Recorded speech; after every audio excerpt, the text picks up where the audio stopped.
Les débats du consistoire et les échanges des cardinaux avec le pape sont à huis clos, donc on n'est pas supposé savoir ce qui va s'y dire. En revanche, on a quelques éléments sur la manière dont ça va se dérouler. D'abord, c'est très court, une journée et demie, donc il y a une séance de travail le 7 janvier après-midi, une le 8 au matin, une le 8 après-midi. Mais un consistoire, c'est pas seulement une réunion de travail, c'est aussi un temps de célébration. On célèbre un consistoire et donc il y aura une messe le 8 au matin, célébrée par le pape avec tous les cardinaux à Saint-Pierre, des temps de prière en commun au début, à la fin de chaque séance de travail, et puis des temps de fraternité, tout simplement, qui font aussi partie de la réalité du consistoire.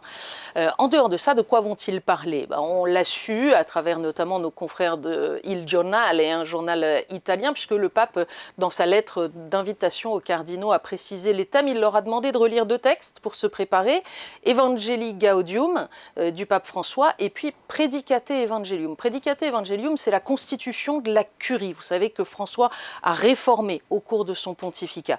Et c'est le premier sujet, la gouvernance de l'Église. Est-ce que cette réforme doit être poursuivie, approfondie, corrigée par certains aspects? Voilà un premier thème.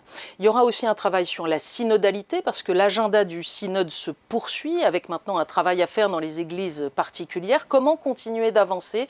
Qu'est-ce que souhaitent les cardinaux? Comment peuvent-ils éclairer le pape à ce sujet?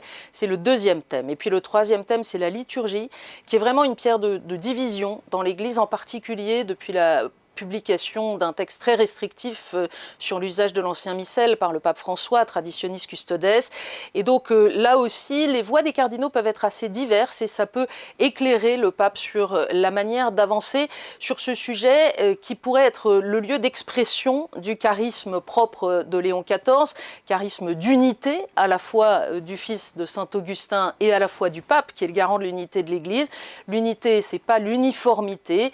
Comment avancer sur la liturgie? C'est leur troisième thème. Mais ce qu'il faut bien comprendre, c'est qu'un consistoire, ça aboutit pas forcément à une décision ou à une série de décisions. C'est pas nécessairement le but. Le but, c'est précisément que ces échanges enrichissent la réflexion du pape pour l'aider dans son gouvernement.